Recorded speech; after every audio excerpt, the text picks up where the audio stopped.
2 दिवस तोंडाची चव जाणार नाही अशी ही झणझणीत चमचमीत स्वादिष्ट मटणाची भाजी आज आपण बघणार आहोत।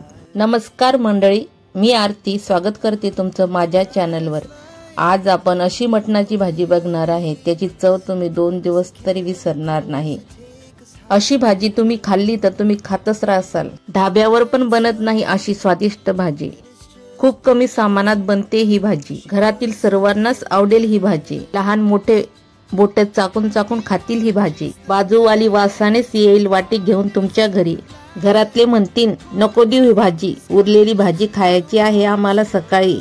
मग करताना ही झणझणीत चमचमीत मटणाची भाजी।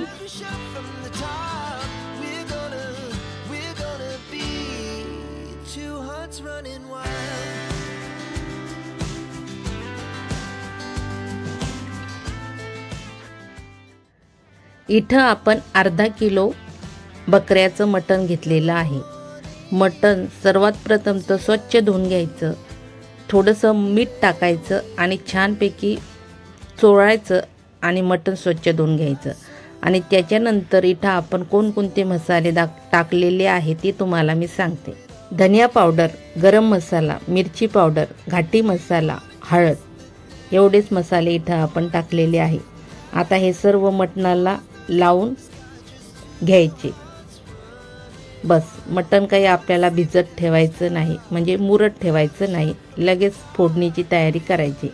आता इथं जेवढं लागेल तेवढं तेल टाकायचं आपल्याला, आपल्या आवडीनुसार आहे आपल्याला किती तेल टाकायचं आहे।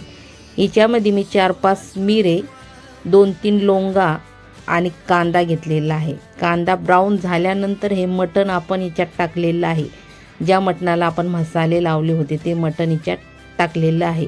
कांदा मात्र चांगला ब्राऊन होऊ द्यायचा आणि छानपैकी परतून काढायचं आणि 4-5 शिट्ट्या द्यायच्या। पाणी टाकायचं नाही, अंगच्या रश्श्यातच कमी गॅसवर शिट्ट्या होऊ द्यायच्या। आपलमध्ये जे मटण आहे ते शिजतं।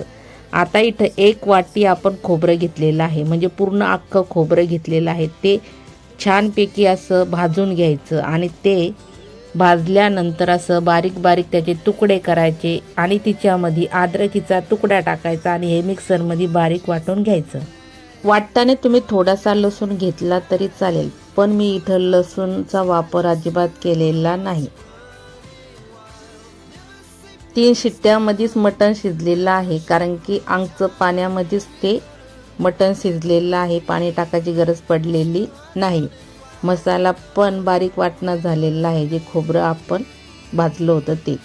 आता फोडणी द्यायची। फोडणीमध्ये इथं आपण बटाटा टाकणार आहे, म्हणून तो मोठमोठा कापून घ्यायचा। थोडंसं तेल टाकायचं, तेलामध्ये बटाटा टाकायचा आणि थोडंसं मीठ टाकायचं आणि छानपैकी बटाटा परतून घ्यायचा। बटाटा परतणं झाल्यानंतर हे मटण आहे ह्याच्यामध्ये टाकून द्यायचं। आता बटाटा आणि मटण छानपैकी परतून घ्यायचं आणि याच्यामध्ये पाणी टाकायचं। जेवढं पाणी आपल्याला लागेल तेवढं पाणी इथं आपण याच्यात टाकायचं। आता इथं छानपैकी उकळा येऊ द्यायचा। उकळा आल्यानंतर हा आपण खोबरं इथं वाटलेलं आहे, हे खोबरं इथं जेवढा आपल्याला रस्सा हवा त्या हिशोबानं आपण इथं खोबरं टाकायचं। आता इथं मी 2 चमचे खोबरं टाकलेलं आहे। खोबरं टाकल्यानंतर पण 2-3 मिनिटं ह्या भाजीला छानपैकी उकळा येऊ द्यायचा।